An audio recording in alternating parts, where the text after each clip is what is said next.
সনাতনীরা শান্ত সংযত, তারা অত্যন্ত শান্তিপ্রিয়। আমাদের ধর্ম তাই শেখায়, আমাদের গীতা বেদ উপনিষদ তাই শেখায়। আমাদেরকে হুমকি দেওয়া হয়েছে, তাই আমরা আজকে তাদেরকে হুমকি দিতে চাই না।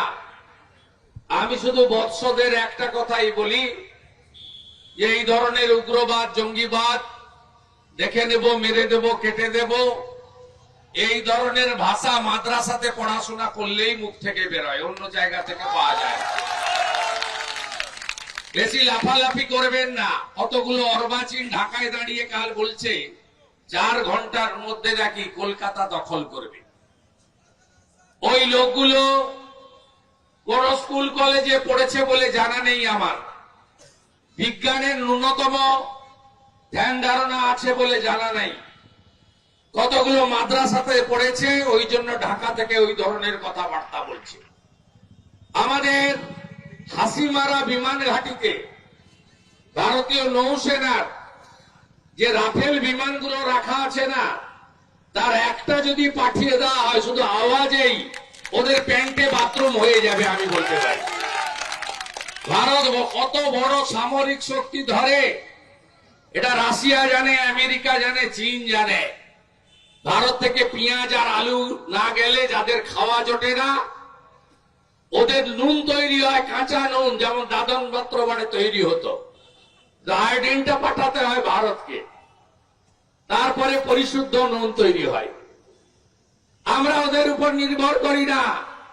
কে একটা বেয়াদব আছে বিএনপির, তার বউর শাড়ি পরা ছিল, ওই মোল্লা রিজভিকে আমি বলতে চাই, তুমি কিছুদিন আগে কলকাতায় এসেছিলে, তোমার হাটে একটা রিং বসিয়ে নিয়ে গেছো, ওটা ভারতের তৈরি, ওইটা খুলে বের করে দাও, বউর শাড়িটা পরে পরাবে। এরা আমাদের উপর নির্ভর করে। আপনারা অপেক্ষা করুন। আমি একজন ভারতীয় হিসেবে, একজন নাগরিক হিসেবে আমার স্থির বিশ্বাস, 71 সালে 1.5 বছর ধরে অত্যাচার হয়েছে, হিন্দু মহিলাদেরকে ধর্ষণ করা হয়েছে, 30 লক্ষ শহীদ হয়েছিল পাকিস্তানের হাত থেকে বাংলাদেশকে উদ্ধার করার জন্য, তার অধিকাংশই ছিল বাঙালি হিন্দু। 30,000 ভারতীয় সেনা শহীদ হয়েছে, আমাদের হাজার হাজার বিএসএফ এর জওয়ান শহীদ হয়েছে, তারপরে বাংলাদেশ তৈরি হয়েছে। 1.5 বছর ধরে অত্যাচার করেছিল। আমি বলি, পিপিলিকার পাখা বজায় মরিবার তরে, বাংলাদেশের এই মোল্লাগুলো, মৌলবীগুলো, এই র্যাডিক্যাল উগ্রবাদীগুলো, এদেরও পাকিস্তানের রাজাকারের যা হালত হয়েছিল সেই হালত হতে চলেছে। অপেক্ষা করুন।